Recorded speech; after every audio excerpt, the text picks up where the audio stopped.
This is the effect of a drug known as Tranq, often called the zombie drug.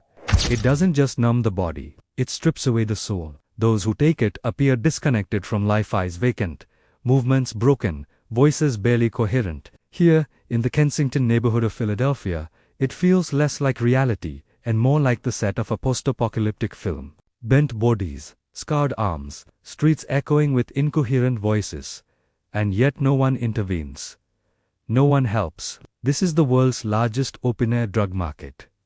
Not in a war-torn country, not in a failed state, but right here, in the United States of America. Transition, historical montage, what you re, seeing Eason, tedious addiction. It's the result of decades of systemic collapse, failed policies, greed, and neglect. The story begins thousands of years ago with opium, once used in medicine. In the 19th century, it became a weapon. The British flooded China with drugs, triggering the Opium Wars, leaving scars that shaped global history. By the 20th century, heroin and cocaine spread across continents, destroying lives from New York to Nairobi. And then came the 21st century's monster, fentanyl, 50 times stronger than heroin.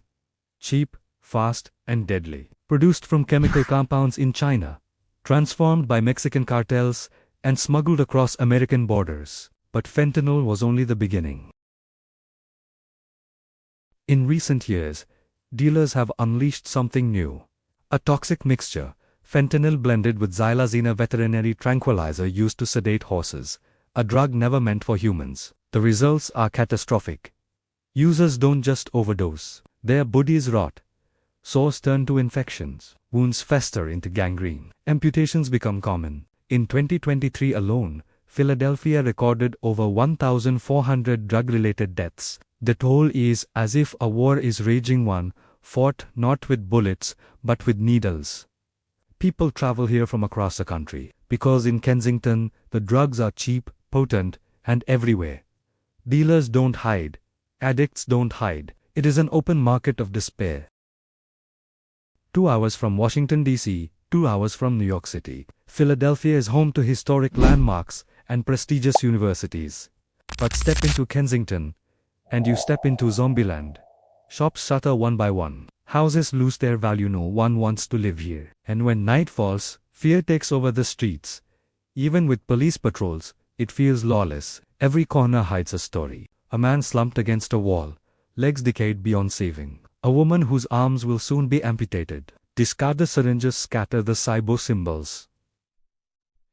Not of healing, but of pain. These are the missing people lost to addiction. Their families don't know where they are, or if they're even alive. Among the broken bodies and abandoned streets lie the untold stories of thousands of forgotten souls. Closing somber reflection: to walk through Kensington is to witness the collapse of the American dream. A community consumed by a chemical that reduces people to shadows of themselves. Once you fall into this world, escape is almost impossible. This is not just a Philadelphia problem. It is a warning, a glimpse of what happens when society looks away. This is Tranq, the zombie drug, and this is America's Zombieland. End card. Slow fade to black. Subscribe for our next investigation from Canada, where the crisis is spreading further than ever before.